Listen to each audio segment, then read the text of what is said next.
Langit masih menyelimuti bumi dalam gelapnya. Demikian dengan dini hari di suatu pondok pesantren Hidayatullah. Hari yang sangat tenang dan damai. Suara alam ditingkah dengan bunyian satwa di sekitar. Suara pepohonan yang tertiup angin merundukkan diri untuk memujikan nama Sang Khalik. Pagi yang damai, pagi yang akan diisi oleh kegiatan memuliakan nama Sang Pencipta. Nampak aktivitas yang seragam para santri Hidayatullah.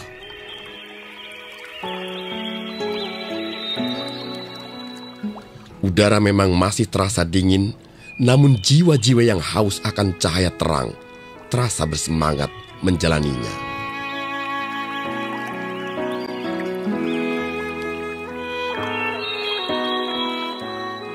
Satu persatu santri mengambil air wudhu. Dalam ajaran Islam, berwudhu dimaksudkan untuk membersihkan segala macam kotoran, baik secara lahir maupun secara batin. Segera setelah mengambil wudhu, para santri memasuki masjid.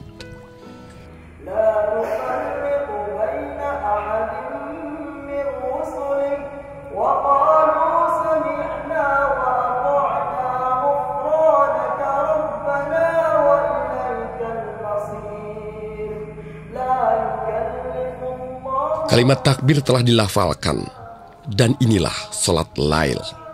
Sholat yang ditunaikan oleh segenap santri Hidayatullah. Oleh pendiri Hidayatullah, Ustadz Abdullah Said, menjaga sholat malam merupakan prioritas dan menjadi ciri dari Hidayatullah. Sholat malam telah menjadi kultur di Hidayatullah. Allahu Akbar, Allahu Akbar, Allahu Akbar, Allahu Akbar.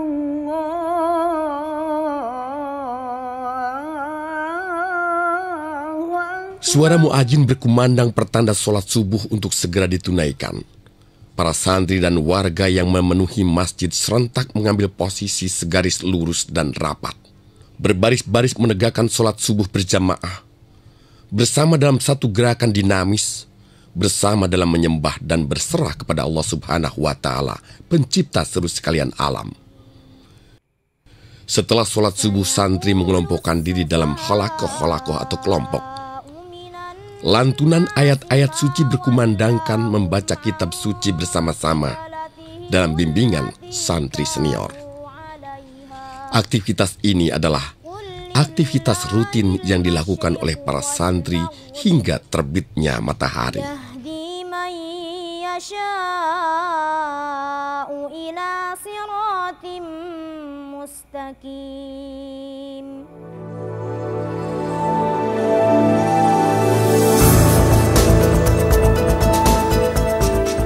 Di ufuk timur, langit semburat merah menyingkirkan kelambu awan yang menyelimuti alam. Perlahan, tampak di depan mata sebuah kompleks yang tertata rapi. Inilah kompleks pesantren Hidayatullah. Terlihat beberapa blok bangunan dan tanah lapang yang tertata apik. Pada pintu masuk di sebelah kanan kompleks pesantren berdiri kokoh sebuah bangunan masjid yang megah. Ar-Riyad, demikian nama bangunan masjid yang terletak di depan kompleks pondok pesantren itu. Masjid ini salah satu bangunan awal yang berdiri di pesantren Hidayatullah. Kubahnya yang menjulang tinggi menjadikan penentu arah dan penanda kompleks pesantren ini. Masjid Ar-Riyad merupakan bangunan menjadi jantung santri dan warganya dalam menjalankan aktivitas belajar dan beribadah. Jika dilihat dari atas bukit, terlihat keindahan kompleks Hidayatullah. Danau dengan air kebiruan memantulkan warna langit dikelilingi dengan hijaunya pepohonan. Pondok pesantren Hidayatullah, demikian nama yang diberikan oleh para pendirinya. Berlokasi di Kampung Gunung Tembak, sebuah kampung yang terletak di ruas jalan antara Balikpapan Samarinda, berjarak sekitar 33 km arah timur kota Balikpapan. Kota yang terkenal dengan sebutan kota minyak. Kampung ini dapat ditempuh selama 1 jam dari kota Balikpapan dengan melalui jalan darat.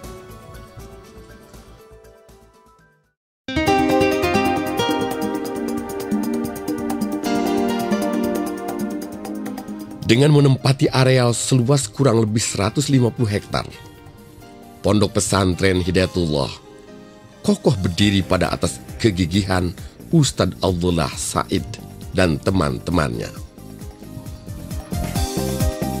Dari pesantren inilah benih-benih perjuangan dakwah dan tarbiyah sebagai mainstream gerakan Hidayatullah untuk membangun peradaban Islam berawal. Gerakan yang akan menjadi besar dan tersebar di seluruh Indonesia. Sejarah perjalanan Pondok Pesantren Hidayatullah bermula dari semangat dan kerja keras 5 anak muda yang bertekad berjuang dengan dasar idealisme untuk mewujudkan Islam sebagai kafatalinas dan rahmatan lil alamin adalah Abdullah Said. Bersama dengan Usman Palese, Hasim Ibrahim, M. Hashim HS, Nasir Hasan, dan Kisman sebagai peletak pondasi dasar berdirinya Hidayatullah. Ustadz Abdullah Said sang pendiri dan pelopor berdirinya Pondok Pesantren Hidayatullah. Abdullah Said lahir pada tanggal 17 Agustus 1945 bertepatan dengan proklamasi kemerdekaan Republik Indonesia dengan nama kecil Muhsin Kahar. Abdullah Said lahir di Desa Lamati Rilau, salah satu desa di wilayah Sinjai Utara, Kabupaten Sinjai, Sulawesi Selatan. Tahun 1954, Muhsin Kahar meninggalkan kampung halamannya menuju Makassar mengikuti sang ayah Abdul Kahar Suaib. Muhsin Kahar yang dibesarkan dalam lingkungan yang agamis dan religius harus mendapatkan dengan realitas kehidupan kota yang lebih individual dengan beragam karakter penduduknya.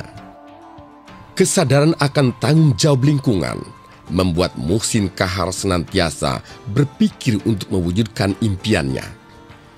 Impian akan mewujudkan masyarakat madani, masyarakat yang berlandaskan nilai-nilai Islam seutuhnya. Ya kalau dilihat dari segi umurnya, umur 17 tahun itu menjadi dai yang populer. Sampai-sampai Andi Rasjana, mantan rektor YAIN itu mengatakan bahwa ini Muhsin ini ya kecerdasannya itu melampaui umurnya. Artinya kepemimpinannya dan segalanya itu melampaui umurnya. Jadi umurnya itu baru 17 tahun tapi dia sudah melakukan hal-hal yang orang dewasa lah. Berdakwah menjadi pilihan dari Muhsin Kahar. Berdakwah adalah mengasah kemampuan untuk mengemukakan pendapat. Berdakwah mempunyai tujuan mulia untuk melakukan syiar nilai-nilai Islam dan keilmuan kepada masyarakat luas. Memang jelas kelihatan sekali menonjol sekali keleadershipan beliau itu sejak muda beliau. Nah, di samping kegiatan di masyarakat itu, saya sering berdakwah bersama-sama ke daerah, melaksanakan kegiatan dakwah ke daerah-daerah termasuk yang terakhir saya bersama-sama beberapa saat waktu di Kota Madya Parepare. Itu dalam kegiatan dakwah. Seiring dengan waktu, selepas dari pendidikan formalnya, Muhsin Kahar menuntut ilmu pada Kiai Haji Abdul Jabbar Asyiri. Dari beliaulah Muhsin Kahar menjadi mubalik yang handal dengan kepercayaan diri yang tinggi. Beliau mengajarkan Muhsin Kahar bagaimana memahami dan menghafal hadis-hadis sebagai bekal Muhsin Kahar sebagai seorang mubalik dalam berdakwah.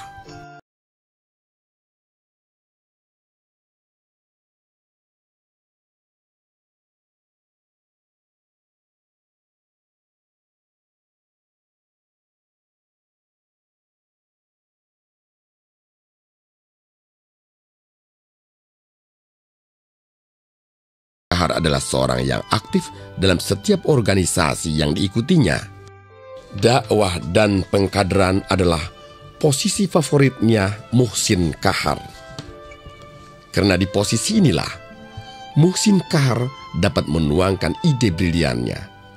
Posisi ini pula yang membawa Muhsin Kahar menjadi seorang pemimpin yang bervisi memandang ke depan.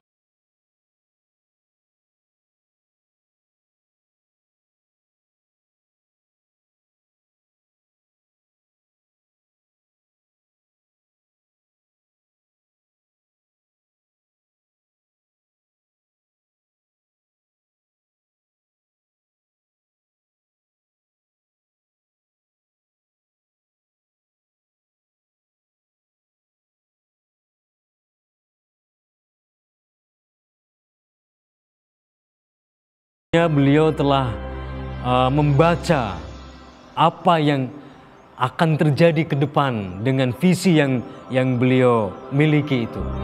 Dan kami diantarkan juga untuk senantiasa visioner, ya, membangun visi ke depan. Dan yang paling berkesan bagi kami, beliau sangat konsisten sekali dengan konsep yang menjadi pijakan daripada gerak.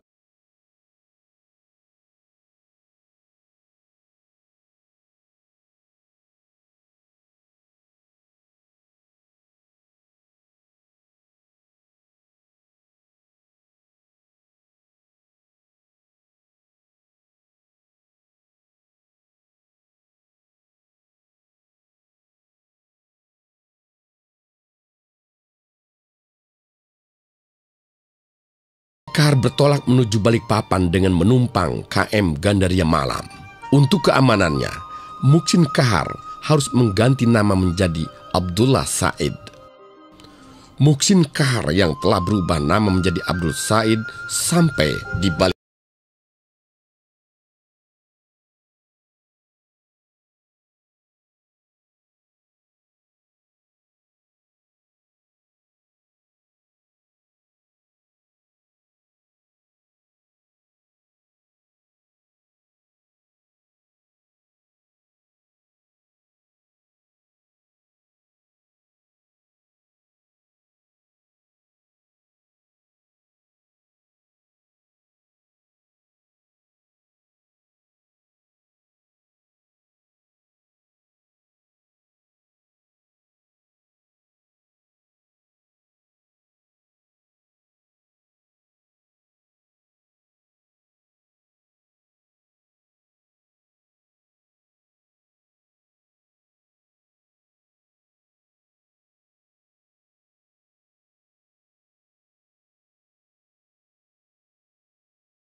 Di bumi Kalimantan inilah, Abdullah Said menebalkan tekad untuk berjuang dan membangun pesantren impiannya.